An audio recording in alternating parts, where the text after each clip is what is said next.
अनंत कोटि दंडवत सतगुरु देव को। कल अपना विषय चल रहा था कि विचार की पूर्णता कब होगी। आत्मज्ञान के लिए विचार जरूरी है। विचार का मतलब जो संसार जहाँ चल रहा है उसके विपरीत हमें अपनी ओर लौटना है। विश्व में सब भाग रहे हैं, हम विपरीत लौटेंगे। ये सब मेरे नहीं, सत्य नहीं, और मैं ये शरीर हूँ। अब वो कहते विचार किसका करना चाहिए। भाई आप कहते हो विचार करो विचार करो, तो आना भी तो चाहिए विचार करना कि कैसे विचार करेंगे। कहते विचार करना है मैं कौन हूँ,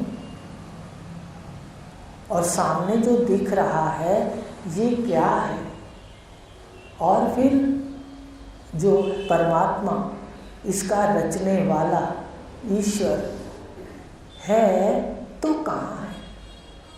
तीन बातों का हमें पता नहीं, किसी को भी पता नहीं है गुरु के बिना। हर कोई इधर ही भाग रहा है बस। भगवान कह रहे हैं सिर्फ मेरी विद्या सुनने से सारे ऐश्वर्य दूंगा। वो सस्ती बात तो समझ नहीं आती और महंगी तरफ भागते रहते हैं। आज ये करेंगे पाएंगे, तो करके जो पाते हैं वो तो एक काम किया और उसके बदले मिल गया। जरूरी नहीं है कि उसके बदले पूरा मिले हमारी इच्छा के अनुसार। लेकिन भगवान कह रहे हैं सिर्फ ज्ञान सुनने से मैं, यह और वह तीनों का। अभी 18वें अध्याय में तो यहाँ तक कह दिया कि जहाँ ये ज्ञान है वहाँ पर श्री भी है, धन, श्री, विजय, ऐश्वर्य। धन है और ऐश्वर्य है। ये नहीं धन है तो बैंक में पड़ा है, धन है पूरा, ऐश्वर्य है। भगवान कह रहे, संजय कह रहा है ना भगवान के लिए कि जहाँ दोनों हैं वहाँ श्री, विजय, ऐश्वर्य और अचल नीति। नीतियाँ भी अचल हैं और उनकी जीत होती है। विजय जीवन के अंदर हारते नहीं, वो जीतते हैं।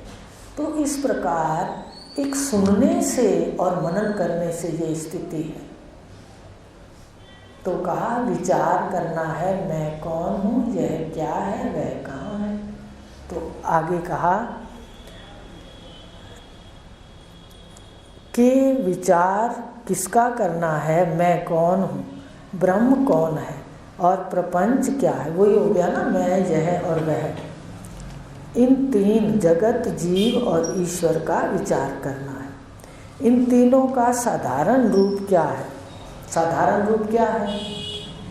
साधारण रूप है एक तो परमात्मा भी ज्ञान स्वरूप है।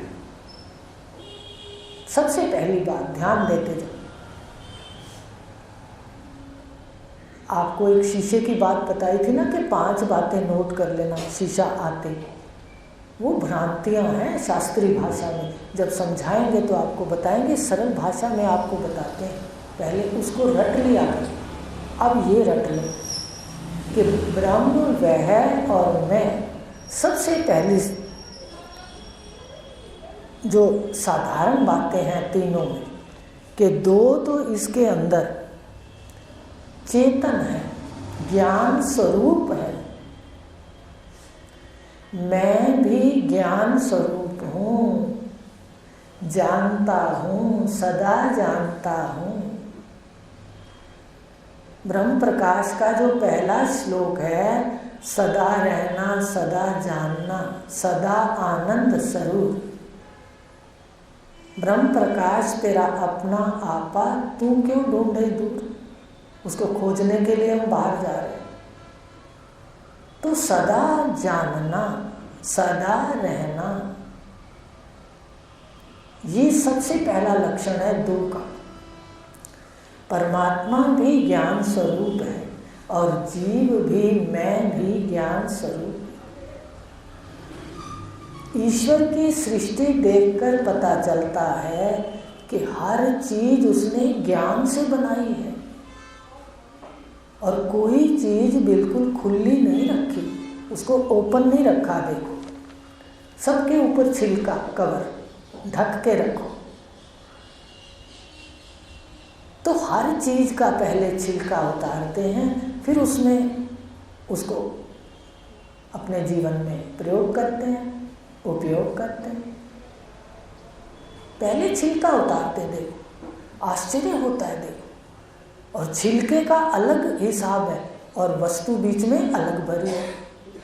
आम देख लो, केला देख लो, आप कोई देख लो, सारी सब्जियां हो, फल हो, मनुष्य है देखो, हर किसी को कपड़े पहनाए हैं ऊपर से, हर किसी को ज्ञान स्वरूप है। जहाँ ज़्यादा ठंड पड़ती है बर्फीले में, वहाँ उनके चमड़े पशुओं के अलग बनाए हैं। कैसा ज्ञान स्वरूप है। और कैसे शरीर की रचना, कैसे ब्रह्मांड की रचना। वैज्ञानिक कहते हैं पृथ्वी सूर्य से दूर अगर इतनी ना होती, थोड़ी सी भी नज़दीक होती, या चंद्रमा इतना नज़दीक होता, इस अनुपात में ना होता तो प्रलय हो जाती। भाई क्यों हो जाती? बनाने वाला तो बहुत ज्ञान स्वरूप है ज्ञान स्वरूप। कैसे देखो, अपने शरीर को ही देखें तो आस्तिक हो जाते हैं। इस जानने वाले को देखते रहो तो आस्तिक हो जाओगे, यही आस्तिक है। तो शरीर में भी ज्ञान भरा है, ज्ञान से बना है। ब्रह्मांड भी ज्ञान से बना है। देखो सब सब्जियां भी ज्ञान से बनी है। किसमें आयरन डॉक्टर कहता है ज़्यादा है, किसी में कैल्शियम ज़्यादा है। अच्छा सोना भी है, चांदी भी है। इस शरीर के अंदर सारे खाने हैं। है आश्चर्य। जो ब्रह्मांड के अंदर बड़े बड़े खाने हैं वो इस शरीर के अंदर भी है। और कमी होने पे डॉक्टर दवाई देते हैं। आयरन की कमी है, ठीक है, पानी की कमी है, अग्नि की कमी है। तो ये जितना भी है सृष्टि का विस्तार, ये ज्ञान सहित रचा है। ज्ञान से रचा है और ज्ञान ही इसके अंदर बैठा है। श्रुति के अंदर कह दिया तत् सृष्टवा तदेव अनुप्राविश्यत। ये ईश्वर का कार्य है। क्या करता है ईश्वर? कहते सृष्टि को भी रचता है और फिर खुद बैठ भी जाता है। किसका काम है ये? ईश्वर का, ब्रह्म का नहीं है। कभी बताएंगे, खोलेंगे इस बात। ईश्वर का कार्य है। यहाँ भी हमें अध्यास है, यहाँ भी हमें भूलें। तो कहा ज्ञान स्वरूप, मैं और वह दोनों ज्ञान स्वरूप हैं। वो भी सारी सृष्टि को जानता भी है और सृष्टि ज्ञान से ही बनाई। ज्ञान से बनी है, मूर्खता से नहीं बनी। देखो सर्दी में कौन से फल आएंगे? यजुर्वेद कहता है कि उसको खाने से, सर्दी में खाओगे तो उसका प्रभाव गर्मी में पड़ेगा। ऐसे पढ़ा था एक बार। और गर्मियों के फल खाओगे तो उसका प्रभाव सर्दी तक आएगा। ऐसा कुछ था। तब भी बड़ा आश्चर्य हुआ कि कैसे ज्ञान से रचा है उसने सृष्टि को। और बैठा इसमें कौन है फिर? वो खुद कह रहा है, आप ही बैठा है।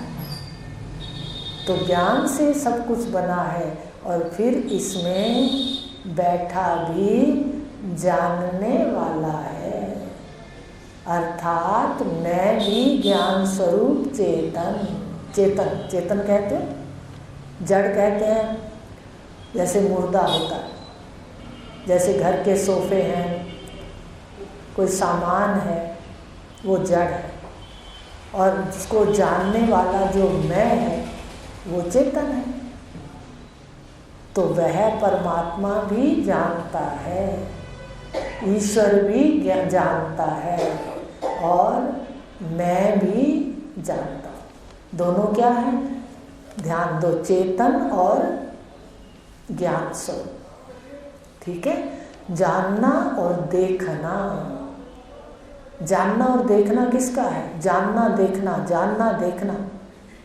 आपका और ईश्वर का। ईश्वर भी सबकी जानता है। बुद्धि गहराई में नहीं ले जाते हो। अभी प्रक्रिया पढ़ी थी कि 4 जीव को संज्ञा है। विश्व है, विश्व, फिर विश्व के एक शरीर में विश्व संज्ञा जागृत में, और समष्टि में विराट, ठीक है। एक स्वप्न के अभिमानी को, एक स्वप्न देखने वाले को क्या संज्ञा है? तेजस। और ब्रह्मांड के स्वप्न अवस्था के ज्ञाता को क्या संज्ञा है? हिरण्यगर्भ है। और फिर एक शरीर के चेतन का अभिमानी प्राज्ञ है। और फिर समष्टि अव्याकृत का अभिमानी कौन है? ईश्वर है। अंतर्यामी भी कहते हैं। तो अंतर्यामी कौन होता है? वो अंदर की जानता है। तो ईश्वर क्या है? व्यष्टि वाले के लिए कहा है अंतर्यामी। पढ़ा करो बड़े ध्यान से। दीदी भी तो वही पुस्तक पढ़ते हैं जो आप पढ़ते हो। कितना गहरा दिया गया है कि अंतर्यामी है तो जानता भी है और देखता भी। और मैं भी जानता हूँ और देखता हूँ। इसका मतलब मैं भी चेतन और वह भी चेतन। चेतन की क्या परिभाषा है? जो खुद को भी जानता है और दूसरे को भी जानता है। जैसे मैं और यह कुर्सी को भी जानता हूँ और मैं खुद को भी जानता हूँ, भले उल्टा जानता हूँ। संसार में जो पहले आते हैं जीव वो उल्टा जानते हैं, पर जानते तो हैं। और जड़ किसको कहते हैं? जो ना खुद को जाने और ना दूसरे को जाने। जैसे मेज है, कुर्सी है, सोफा है, मकान है, कार है, घर का सामान है, ये ना तो खुद को जानता है और ना ही दूसरे को जानता है। इसी तरह मैं और यह दो चेतन हैं। और जो सामने सृष्टि है ये क्या है? जड़ है। ध्यान देना, तीन है। अभी पढ़ा, तीन को जानना है। विचार तीन पे करना है। मैं कौन हूँ, वह कहाँ है और यह क्या है। तो मैं और वह दो तो है चेतन, ज्ञान स्वरूप। और जो सामने सृष्टि है यह है, यह जड़ है। आ गई समझ बात? दो चेतन और एक जड़। अब इन्होंने कह दिया चेतन किसे कहते हैं। आगे है, जो ज्ञान रूप है घट आदि समस्त प्रपंच को जानता है, जिसे दूसरे मन इंद्रिय आदि नहीं जान सकते, उसे चेतन कहते हैं। इन्होंने परिभाषा दे दी, आपको सादी भाषा में बता दिया, ठीक है। तो चेतन क्या है? जो खुद को जानता है, दूसरे को जानता है। अब उन्होंने कहा जड़ किसे कहते हैं? जो अपने को भी नहीं जानता और दूसरे को भी नहीं जानता। अब उन्होंने कहा जो ये तीन बातें आपने कही हैं, तीनों को जानो। जड़ चेतन की परिभाषा कल याद करके लाना, नए साधन। अगला प्रश्न है कि पहले कही हुई तीन बातें जो मैं, यह और वह, इसका विचार करने का क्या उपयोग है? हर बात के अंदर देखो साधक पूछता है। जैसे कहते हैं ना, चलो मंदिर चले या चलो कहीं तीर्थ पे चले, तो साधारण व्यक्ति कहता है भाई क्या मिलेगा वहाँ। सबसे पहले इसका दिमाग प्लस माइनस करता है कि मुझे क्या मिलेगा। हर काम के लिए यहाँ भी अगर आए बैठे हैं, नियम पालन करते हैं, साधना घर पे करते हैं, तो हमें पता है कि क्या मिलेगा। समझ रहे हो? अगर ये हो कि यहाँ कुछ नहीं मिलेगा तो कोई नहीं आता, क्यों समय देगा कोई। पर यहाँ तो बिल्कुल ऐसे ऐश्वर्यों की लाइन लगी पड़ी है और वास्तव में देते हैं। यहाँ आके बैठने वाले के घर ऐश्वर्य शुरू हो जाता है, पर शर्त ये है श्रद्धा से आए। ये ना कि भाई एक दिन तो आए, दूसरे दिन देख के मेरी तिजोरी में पैसा आया कि नहीं आया।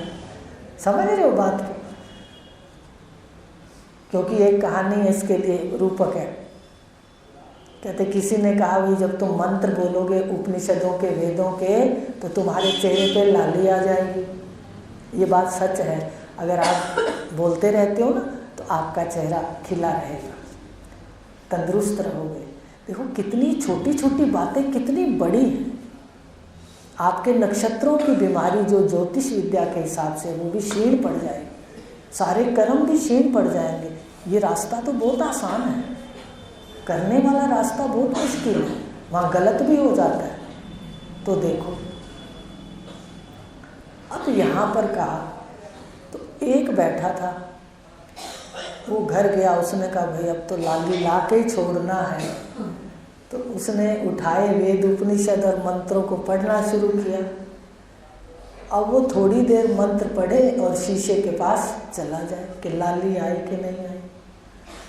अब वो बार बार ऐसे करे तो फिर बाद में जाके गुरु से कहा, गुरुदेव आप तो कह रहे थे लाली आती है पर मेरे तो नहीं आई। उन्होंने कहा तेरा लक्ष्य था लाली को देखना, मंत्र में डूबना थोड़ा ही था तेरा लक्ष्य। अगर तू मंत्र में खो गया होता तो तेरे चेहरे पर प्रसन्नता की लाली आ जाती, चमक आ जाती है। साधना जो साधना करता है ना उसका चेहरा प्रफुल्लित रहता है, मन प्रसन्न रहता है, शरीर में फुर्ती रहती है। ये लाभ है। बीमारी क्षीण पड़ जाती है, खत्म नहीं होती प्रारब्ध की, क्योंकि देह नक्षत्रों से खत्म नहीं होती पर क्षीण, बिल्कुल क्षीण हो जाती। तो कहा कि किस प्रकार जो ये तीन वस्तुएं हैं इनका विचार करें। आखिर गुरुदेव हम क्यों करें, हमें क्या मिलेगा? ये किसके लिए है? ये हमारे लिए है प्रश्न। तो क्या मिलेगा विचार करने पर? कहा पहला कह दिया है किताब में, देखो तत्वमसि आदि महावाक्यों में त्वम पद और तत्पद का जो वाच्य अर्थ जीव और ईश्वर उनकी उपाधि रूप प्रपंच का रस्सी में सांप की भांति, ठूंठ में पुरुष की भांति और मरुभूमि में मृग जल की भांति विचार से मिथ्या जानकर त्याग देना प्रपंच के विचार का फल है। अब ये इतनी लाइन आपको समझ नहीं आई होगी, सादे शब्दों में बता देते हैं कि विचार का क्या फल है। कहते विचार का फल है जो संसार में सच्चा लग रहा है। वास्तव में अब तो एक एक क्षण दिखता है। कोई सुनते हैं अपने उम्र के थोड़ा आगे पीछे वाले, भाई कोई चला गया तो आता है कि जल्दी से कार्य कर लो, समष्टि और व्यष्टि का छुट्टी नहीं करनी, कुछ ना कुछ करते रहो। कार्य बहुत है और काल तो इतनी जल्दी जा रहा है, क्योंकि जागृत स्वप्न और सुषुप्ति जीव का काल है। वो ऐसे जागृत स्वप्न सुषुप्ति करते करते जीवन बिता देता है, काल है उसका ये।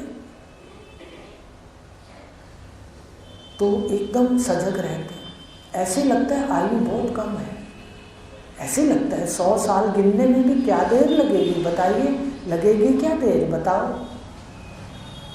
तो इस प्रकार कहा कि फल है कि तत्वमसि महावाक्य का साक्षात हो जाएगा। मोटी भाषा तत्वमसि में क्या क्या है? तत्, त्वम, असि, 3 शब्द। तत् वह ईश्वर, त्वम तू, जीव, असि माने है।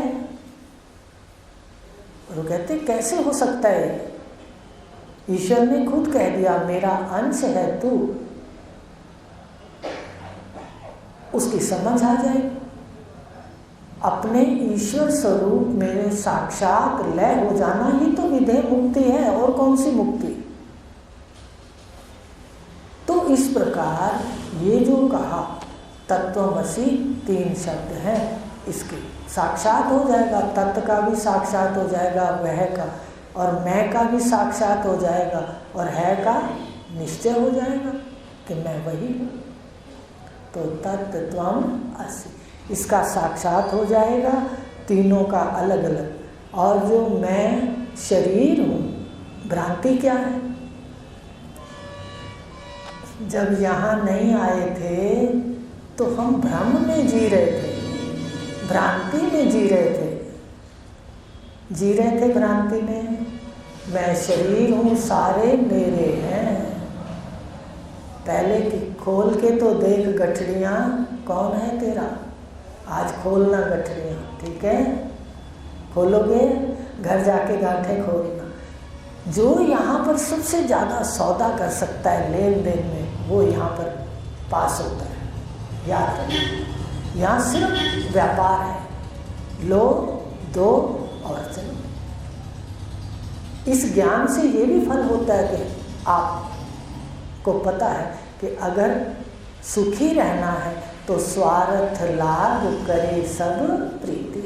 तो ये ज्ञान का ही तो फल है। हमें समझ आई बात कि यहाँ तो सिर्फ लेन देन है। जो अच्छा लेन देन करना जानता है तो इस दुनिया में पास होता है, और जो सरल होता है, लेन देन करना नहीं जानता, उससे ले दे कर भी उसको वो संसारिक लाभ नहीं मिलता पूरा। तो इस प्रकार कहा कि ये जो जगत है, इसमें मैं सच्चा मानना, जगत को सच्चा मानना, धन को सच्चा मानना, ऐश्वर्य को सच्चा मानना, शरीर को सच्चा मानना, ये सब रस्सी में सांप की तरह भ्रांति है। कितने उदाहरण दिए हैं यहाँ पर? सीपी में चांदी ने दिया है क्या? सीपी में चांदी, यहाँ पर रस्सी में सांप दिए। और जवानी में क्या है जगत? सीपी में चांदी, चांदी चांदी दिखती है। वो कहता है तेरी चांदी चांदी है, पर जहाँ जाता है चांदी को पकड़ता है, निकलती क्या है? सीपी, निसार वस्तु हाथ लगती है। और जानकार सब कुछ करता है, पर वो जान जाता है इसलिए उसको दुख नहीं होता। वो कहता है यही सत्य है, यही जगत का स्वरूप है। जब स्वरूप ही इसका यही है तो गिला क्या? तो बताया कि ये जो जगत है, तत्वमसि, क्या फल है इस ज्ञान का? कहते एक तो उसका साक्षात हो जाएगा। देखो बहुत बड़ी बातें हैं ये। हमें आज तक यही था कि ईश्वर के दर्शन तो कोई संत महात्मा योगी करते हैं। हमें नहीं पता था एक साधारण व्यक्ति भी कर सकता है ईश्वर के दर्शन। कितनी बड़ी बात है ये।